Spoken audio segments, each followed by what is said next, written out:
ज्ञानेश कुमार को बचाने के लिए और राहुल गांधी को फंसाने के लिए, वोट चोरी को छिपाने के लिए आज की तारीख में एक टीम मैदान में उतरी।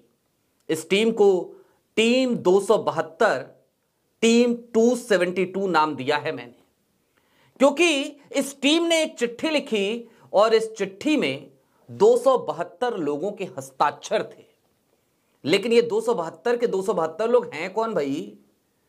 और मजे की बात ये कि मोदी जी का कोई प्लान था क्या राहुल गांधी को फंसाने, ज्ञानेश को बचाने, वोट चोरी छिपाने के लिए?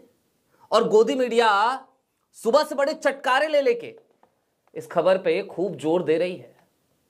हालांकि गोदी मीडिया कभी भी पूर्व मुख्य चुनाव आयुक्तों के उन बयानों पर तवज्जो नहीं देती जो लगातार ज्ञानेश कुमार की खटिया खड़ी कर रहे होते हैं।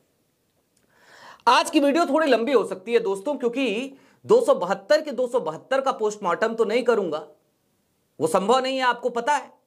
लेकिन कुछ खास माननीयों का आज पोस्टमार्टम होगा। जो लोग खुद को निष्पक्ष बताते हैं, कैसे उनके खिलाफ ही कार्रवाई होती है।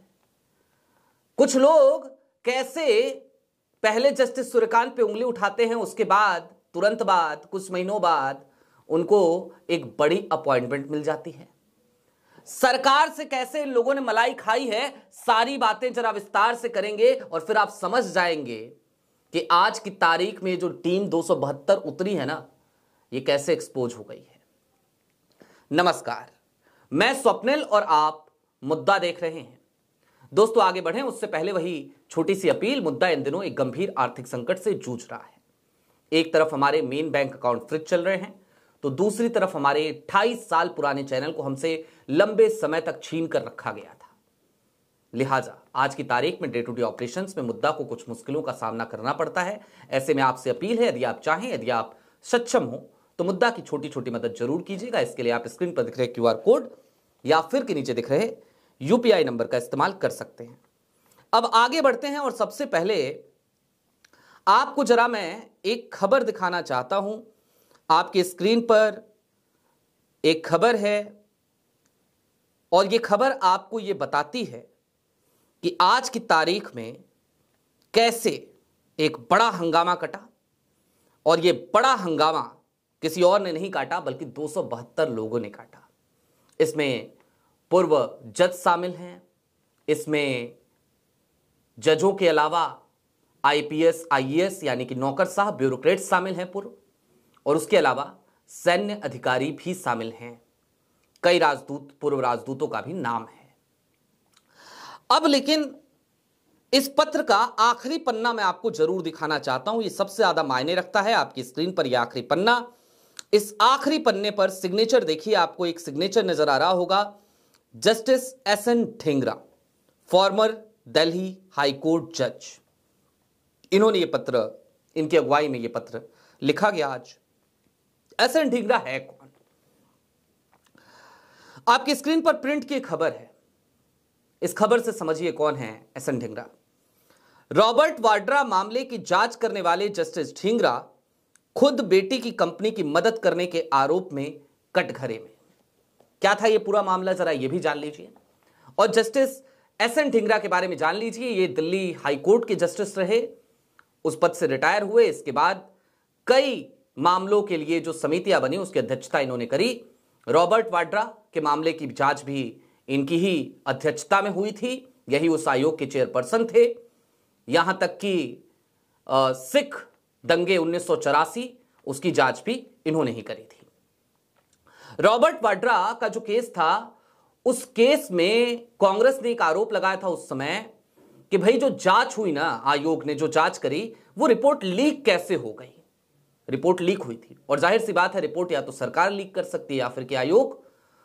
उस समय भी जस्टिस SN ढींगरा पे बहुत सारी उंगलियां उठी थी। SN ढींगरा को लेकर एक मजेदार बात जो आपने अभी देखी, मैं उसके बारे में आपको बता देता हूं। इनकी बेटी को लेकर यह आरोप था इनके ऊपर कि ये जिस कंपनी में एक पद पर थे, उसकी निगरानी के लिए उस कंपनी से अपनी बेटी की कंपनी को इन्होंने ठेके दिलवाए थे।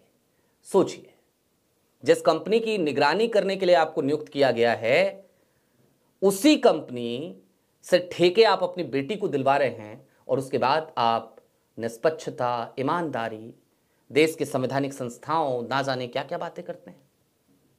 एक चीज और मैं और आपको यहां एड ऑन कर दूं, एस.एन. ढींगरा एक ऐसे भी जज हैं जिन्होंने इसी 2025 में जब चुनाव चल रहे थे दिल्ली के, तो इन्होंने फ्रीबीज के खिलाफ हाईकोर्ट में जाकर के पिटीशन डाली।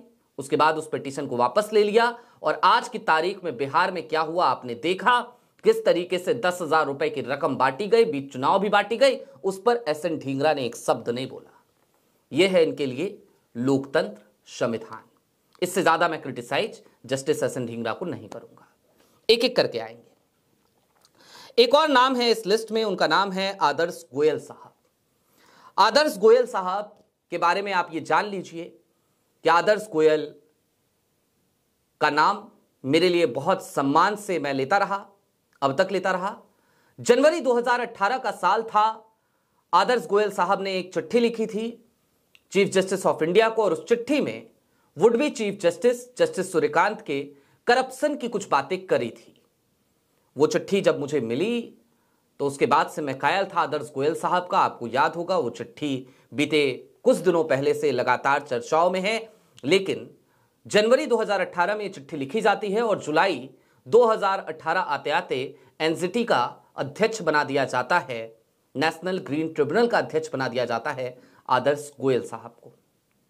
उसके बाद से अब तक क्या हुआ, कैसे हुआ, कहां गई चिट्ठी, क्यों नहीं गई आगे उस चिट्ठी पे कोई बात, साइलेंट रहिए तो बेहतर है। न्यायपालिका का मामला है और मानना का कोई केस मैं नहीं झेलना चाहता। मैं सिर्फ बुनियादी सवाल ही उठाऊंगा, इससे ज्यादा कुछ नहीं करूंगा। इसके अलावा इसमें एक और नाम है, यह नाम है हेमंत गुप्ता साहब का। अब देखिए आपकी स्क्रीन पर एक खबर है, केंद्र ने सुप्रीम कोर्ट के पूर्व जज हेमंत गुप्ता को नई दिल्ली अंतर्राष्ट्रीय मध्यस्थता केंद्र का अध्यक्ष नियुक्त किया। ये हेमंत गुप्ता हैं और हेमंत गुप्ता इसलिए भी काफी खासी चर्चाओं में रहे थे क्योंकि हेमंत गुप्ता हिजाब बैन को लेकर एक मामला आया था, आपको याद होगा, और उसमें जस्टिस सुधांशु धूलिया और जस्टिस हेमंत गुप्ता की बेंच उस मामले की सुनवाई कर रही थी और उस मामले में जस्टिस धूलिया की राय बिल्कुल अलग थी, लेकिन हिजाब बैन को इन्होंने सही ठहराया था। वो भी एक मामला था और उस मामले से खासी चर्चाओं में हेमंत गुप्ता रहे थे। इसके अलावा एक और सज्जन हैं, उनका नाम है मुखर्जी, सुब्रो मुखर्जी। सुब्रो मुखर्जी काफी सुर्खियों में रहे, कर्नाटका के जज रहे और उससे पहले कलकत्ता हाईकोर्ट में रहे, कर्नाटका हाईकोर्ट से पहले। बार एसोसिएशन ने न्यायमूर्ति मुखर्जी के खिलाफ एक अर्जी लगाई थी और यहां तक कि जब ये रिटायर हुए कर्नाटका हाईकोर्ट से तो इनको फेयरवेल भी नहीं दिया गया था। क्यों नहीं दिया गया था अब जरा वो जान लीजिए, मैं आपको बता देता हूं। बड़ी अजीब सी स्थिति है, जैसे बेला त्रिवेदी अभी रिटायर हुई सुप्रीम कोर्ट से तो उनको भी फेयरवेल नहीं दिया गया, कुछ वही मामला इनके साथ हुआ था। क्यों हुआ था? एक कर्नाटका सरकार का एक फैसला था कि टीपू सुल्तान की जयंती को मनाया जाए, सेलिब्रेट किया जाए, और टीपू सुल्तान को बकायदा उन्होंने कहा कि भाई एक ऐसे शासक रहे जो अंग्रेजों के खिलाफ जिन्होंने तलवार उठाई थी, तो उनकी जयंती मनाई जानी चाहिए बकायदा स्वतंत्रता संग्राम सेनानी के तौर पर। जब यह मामला सुब्रो मुखर्जी की बेंच में गया तो इन्होंने कहा कि टीपू सुल्तान तो एक सम्राट थे भाई, वो तो केवल सम्राट थे, क्यों आखिरकार उनकी जयंती मनाई जानी चाहिए? विवादित टिप्पणी करी थी इन्होंने और उसके बाद से खासी चर्चाओं में रहे थे। और जो एस.एन. ढींगरा साहब हैं उनके बारे में जो मुख्य कर्ता धर्ता है उनके बारे में एक बात बस आपको और बता दूं, इससे ज्यादा कुछ बताने की मुझे जरूरत नहीं रहेगी। नुपुर शर्मा का केस आपको याद होगा, नुपुर शर्मा का विवादित बयान आपको याद होगा। उसके बाद, उस विवादित बयान के बाद सुप्रीम कोर्ट में जब केस जा रहा था, एफआईआर ट्रांसफर करने की याचिका गई थी, तो उसमें नुपुर शर्मा को लेकर सुप्रीम कोर्ट ने एक तल्ख टिप्पणी कर दी और उस तल्ख टिप्पणी से एस.एन. ढींगरा साहब की भावनाएं आहत हो गई थी। इतनी आहत हुई थी कि इन्होंने सुप्रीम कोर्ट को खरी खोटी सुनाई थी।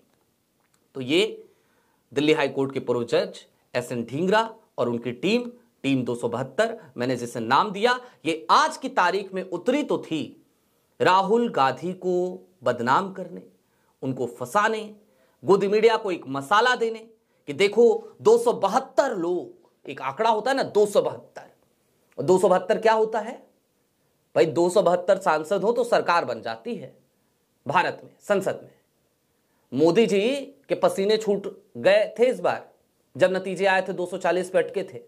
समझ नहीं आ रहा था कि नीतीश कुमार साथ देंगे कि नहीं देंगे, समझ नहीं आ रहा था कि नायडू साहब क्या करेंगे। कुछ देर तक खूब खिचड़ियां पक रही थी कि कहीं ऐसा ना हो पलटी मार जाए दोनों के दोनों, तो सरकार कैसे बनेगी।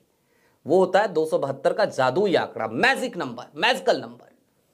तो उसी मैजिकल नंबर के हिसाब से ऐसा लगा जैसे बड़ा प्लान करके 272 का एक आंकड़ा तैयार किया गया और 272 लोगों के सिग्नेचर कराए गए। लेकिन जब ये चिट्ठी आई और हमने इस चिट्ठी के भाव को देखा, इस चिट्ठी में क्या लिखा गया था? इस चिट्ठी में यह कहा गया कि राहुल गांधी और कांग्रेस जिस तरीके से हताश होकर चुनाव आयोग पर हमले कर रहे हैं, यह ठीक नहीं है, यह गलत है, ऐसा नहीं होना चाहिए। चुनाव आयोग की विश्वसनीयता है अपनी, चुनाव आयोग एक संवैधानिक संस्था है, यह तमाम बातें की गई थी। भाई चुनाव आयोग, हम कब कह रहे हैं संवैधानिक संस्था नहीं है? हम भी तो यही कह रहे हैं कि चुनाव आयोग एक संवैधानिक संस्था है।